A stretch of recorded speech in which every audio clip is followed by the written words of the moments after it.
అది కాదమ్మా అని చెప్పేసి అయితే ప్రణతి ఒకసారి చెప్పింది వినమ్మా అని అయితే అంటూ ఉంటుంది. ఏంటే వినేది అని చెప్పేసి పార్వతి అయితే ప్రణతిని కొడుతూ ఉంటుంది. అలా కొట్టగానే అందరూ షాక్ అవుతూ ఉంటారు. అవని కూడా షాక్ అయ్యి అలా చూస్తూ ఉండిపోతూ ఉంటుంది. అయ్యో పాపం ప్రణతి దరువులు కాసేస్తుంది అని అయితే ఫీల్ అవుతూ ఉంటుంది అవని. ఇక పార్వతి అయితే నానా మాటలు అంటూ ఉంటుంది. అక్షయ్ వాళ్ళందరూ అయితే షాక్ అవుతూ ఉంటారు పార్వతి చేసిన పనికి. ఇక శ్రియ వీళ్ళందరూ అయితే చూస్తూ ఉండిపోతూ ఉంటారు.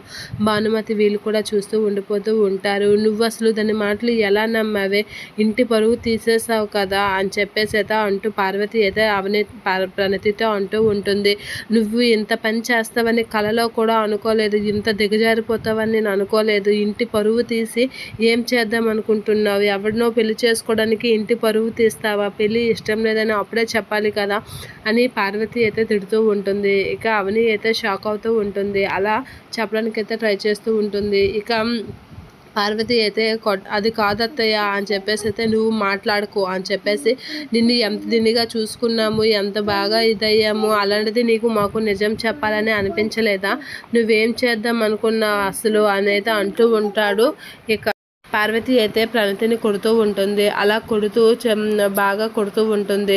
ఎందుకు ఇలా చేసావు? నిన్ను అలా ఎంత దినిగా నమ్ముకున్నాం, ఇంటి పరువు తీసేసావు, అందరిలో మాకు పరువు లేకుండా చేసావు అని చెప్పేసి అయితే కొడుతూ ఉంటుంది.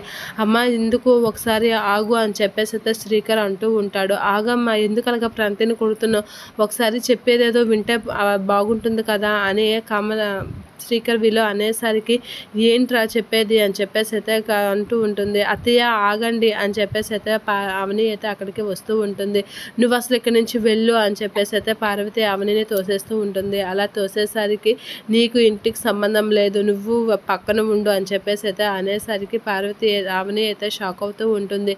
ఇక అక్షయ్ వీళ్ళందరూ అయితే అంటూ ఉంటారు, నువ్వు మర్యాదగా దూరంగా ఉండు, నా కూతురికి నేను బుద్ధి చెప్పుకుంటున్నాను అని చెప్పేసి అయితే పార్వతి సీరియస్గా అవనితో అంటూ ఉంటుంది.